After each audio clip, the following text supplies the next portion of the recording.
Ngayon, dakuin na natin si Inday Sara Duterte. Bago tayo kay Pebbles Talakera about doon sa sinasabi niya kay Isko Moreno, mga bossing. Ayaw na ninyo iputo. Ito. Nangangampanya ang ating Vice Presidente, mga bossing.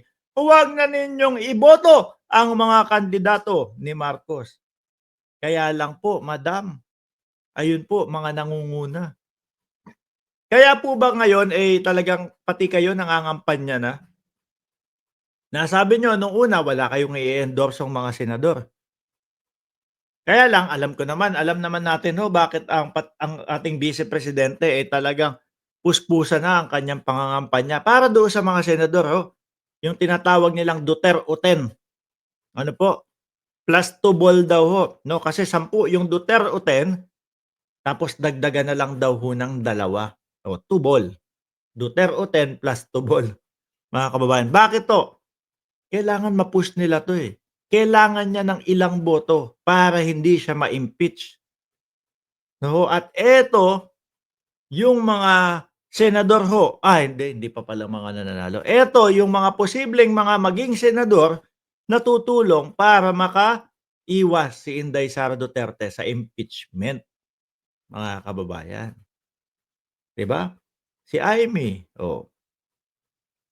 kaya din niya ini-endorso si Amy. Pero dalawa talaga nakikita ko doon sa pakay ni Vice Presidente kay Amy. No? Una, kung sakaling manalo, gagamitin yan syempre para makontra yung kanyang impeachment. Pero isa pang nakikita ko, mas matimbang sa akin yung isang nakikita ko na kaya niya inendorso si Amy Marcos para ayawan natin. Sino ba ang majority ngayon, mga kababayan? DDS ba? Hindi. Tayo mga bossing. Tayo. Yung mga DDS, onti na lang yan, mga kababayan. Kung pagmamasdan mo nga, yung mga mautog-mautog nila, yung mga pa-EDSA nila, wala nang pumupunta O tayo ang majority. Ngayon, pag inendorso ni Inday Sara Duterte si Amy Marcos, alam niya, magagalit tayo kay Amy. Aayawan nating iboto si Amy. So, yun yung nakikita kong pagganti no? Ni VP Sara kay Amy Marcos. Pakinggan natin, wag na ninyong iboto ang mga kandidato ni Marcos dahil Ayaw na ninyo iputo ang kandidato ni Marcos. bakit? No?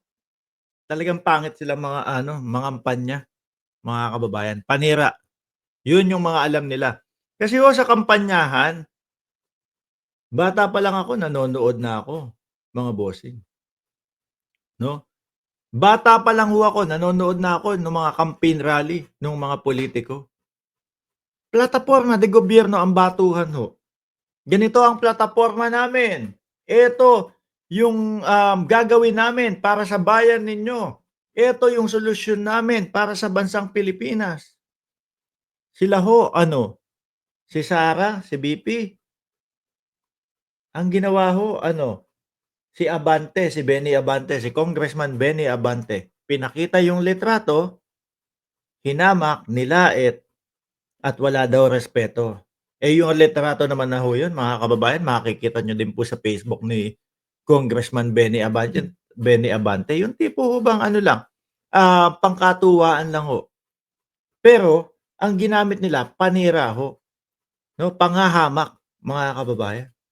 Hindi yung, lalatag ko sa inyo ang plataporma de gobyerno nitong mga ito. Kung bakit ko sinusuportahan itong mga to. Hindi. Paninira po. No? Ba't may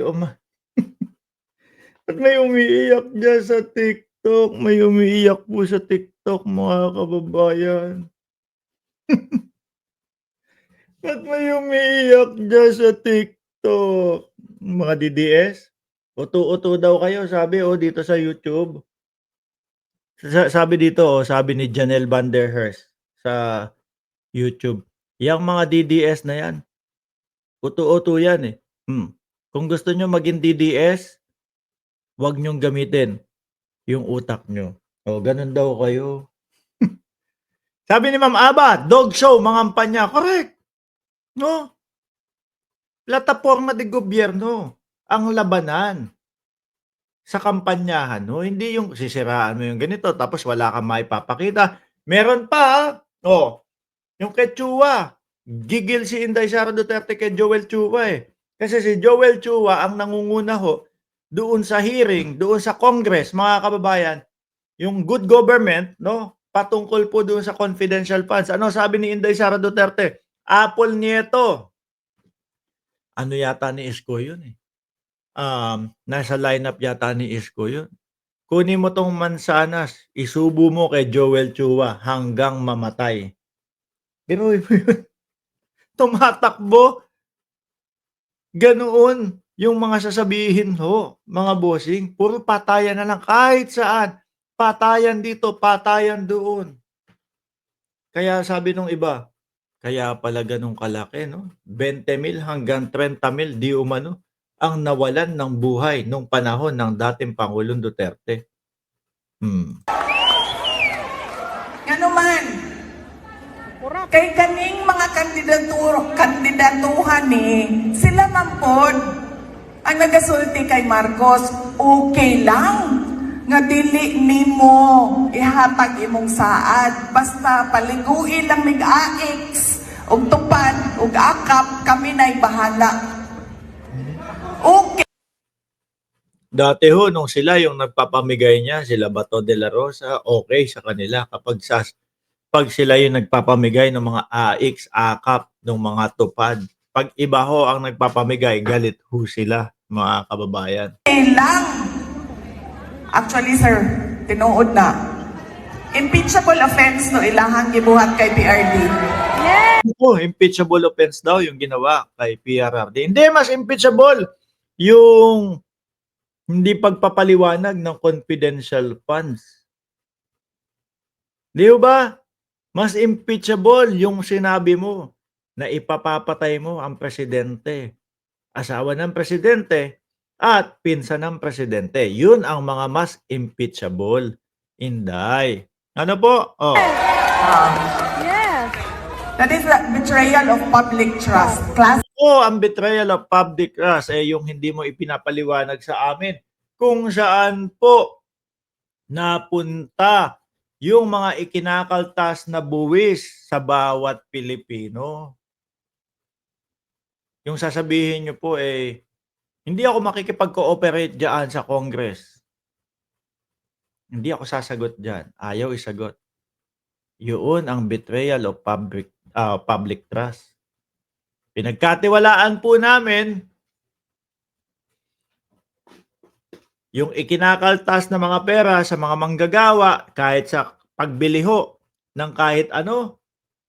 Pero ayaw ipaliwanag ni Inday Sara Duterte. Mga bossing.